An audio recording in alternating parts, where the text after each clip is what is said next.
Thanks, sir. You talked about Leader Schumer's record with regard to continuing resolutions. Your record, you voted against continuing resolutions in the past, including when Speaker McCarthy was the Speaker. How do you explain your stance now versus yours previously? Yeah, different circumstances, different times. When we did CRs in the past, you had leverage points of things that when the Democrats were trying to put their partisan priorities in, we were trying to use whatever leverage we had in the minority to take them out.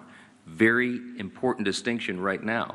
We did not put in Republican priorities in the clean CR. I could have put some of our priorities or poison pills or things that Democrats had done in the past to us. We didn't. And that's why there's nothing to negotiate right now. People say, why aren't you negotiating? I don't have anything to offer. I can't go to a clean CR and say, let me pull off the Republican priority and make it more palatable for you, because we didn't add that in. It's simply a status quo continuance. One of the things we objected to back then was these were Biden-level policies and spending. I still object to that. But what I'm trying to do is keep the government open so that we can readjust those things. And as I gave you the long background yesterday, the summary of how we got to where we are, the appropriations process is working again. And we're going to be able to reprioritize federal spending, but we have to allow the time for that to continue, and we need 7 more weeks.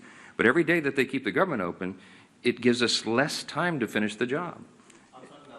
McCarthy was the Speaker, and you guys had the majority in 2023. Yeah, well, we had divided government as well, right? The Democrats were, Chuck Schumer was over here negotiating in the Senate, and that's what's so ironic about it. When we were in the Oval Office, Chuck Schumer looked the president in the eyes and said, I've always been very fair. I've always allowed the Republicans their priorities. And I just looked at him like, oh, what? I'm sitting right here. I was the guy you were negotiating with. I called him at the 11th hour, I remember very vividly, and asked him not to put in a terrible poison pill that was a big Democrat priority that is outrageous to the conservatives.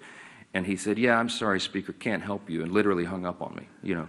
So now he wants me to be a fair broker. I have been. I gave him much more grace than he ever deserved. Yes, sir.